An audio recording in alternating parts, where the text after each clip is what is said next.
नमस्कार दोस्तों, आप सभी को पता होगा कि 28 दिसंबर 2021 को भारत सरकार ने डायरेक्ट सेलिंग या नेटवर्क मार्केटिंग या मल्टी लेवल मार्केटिंग कंपनियों के ऊपर एक बहुत ही महत्वपूर्ण निर्णय लिया गया है और उसके तहत इन सभी कंपनियों के लिए एक बहुत ही तगड़ा कानून बनाया गया है जिसको सभी कंपनियों को और सभी डायरेक्ट सेलर्स को 90 दिन के अंदर मानना ही पड़ेगा।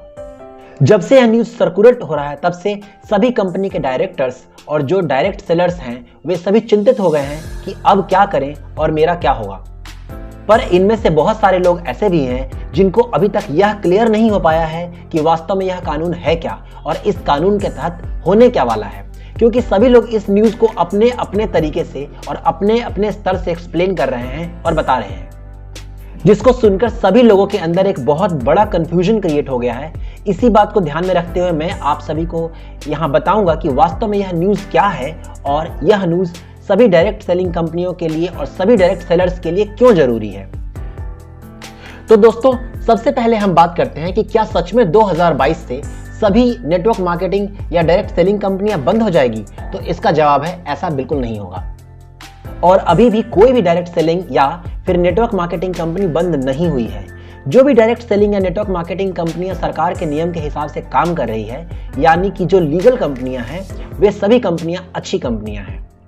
इस नियम के अंदर जो सबसे बड़ा बदलाव किया गया है वह यह है कि इस नियम के आ जाने के बाद कोई भी डायरेक्ट सेलर्स या कोई भी डायरेक्ट सेलिंग कंपनी किसी भी व्यक्ति को लालच देकर टीम बनाकर बिजनेस करने के लिए नहीं कह सकती है।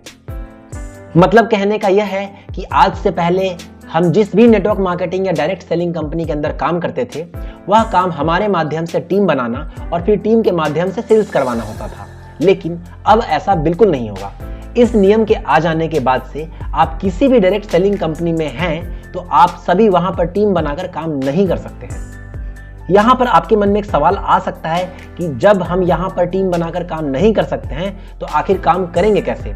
तो इसका जवाब यह है कि आप सब किसी ना किसी नेटवर्क मार्केटिंग कंपनी या डायरेक्ट सेलिंग या मल्टी लेवल मार्केटिंग में काम करते हैं तो आप सीधे कंपनी से प्रोडक्ट लेकर अंतिम कस्टमर को दे सकते हैं, और वह भी कुछ नियम और शर्तों के साथ जो कि मैं बता रहा हूं।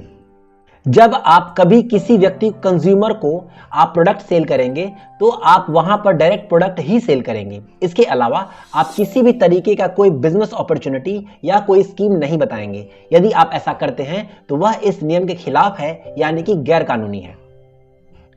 पिरामिड योजनाएं या पिरामिड स्कीम किसे कहते हैं? एक ऐसी योजना या फिर एक ऐसा स्कीम जिसमें किसी भी व्यक्ति को यह लालच दिया जाता है कि वह व्यक्ति अपने नीचे जितने लोगों को जोड़ता जाएगा तो उसकी कमाई उसी के हिसाब से बढ़ती चली जाएगी। इसमें बहुत ही जल्दी नई नियुक्तियां की संख्या लगभग खत्म हो जाती है। ऐसी स्थिति में होता यह है कि जो भी व्यक्ति सबसे नीचे होता है उसकी कमाई काफी कम हो जाती है, या फिर हम यह कहें कि ना के बराबर हो जाती है। ऐसी कंपनी में ज्वाइन करने से कई बार ज्यादा पैसा लिया जाता है। इसके साथ ही इसमें ट्रेनिंग फीस, बिजनेस किट और मेंबरशिप फीस भी शामिल होते हैं।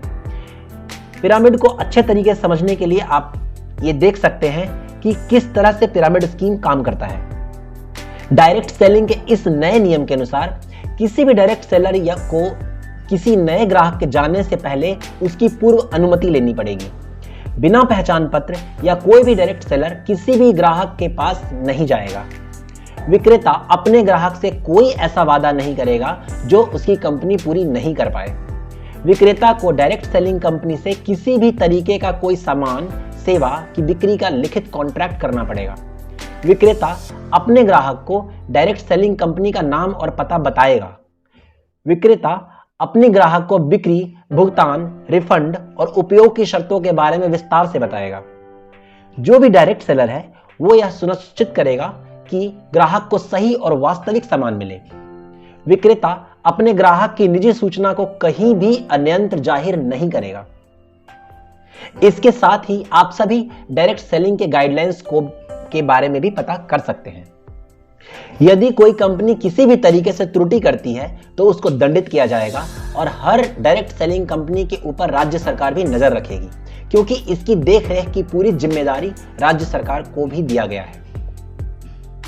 तो दोस्तों, ये वीडियो आप सबको कैसा लगा हमें जरूर बताइए, और इसके बारे में कुछ और ज्यादा जानकारी चाहिए तो हमें कमेंट कीजिए, लाइक कीजिए और सब्सक्राइब कीजिए। नेक्स्ट वीडियो के लिए बने रहते हैं, तब तक के लिए धन्यवाद।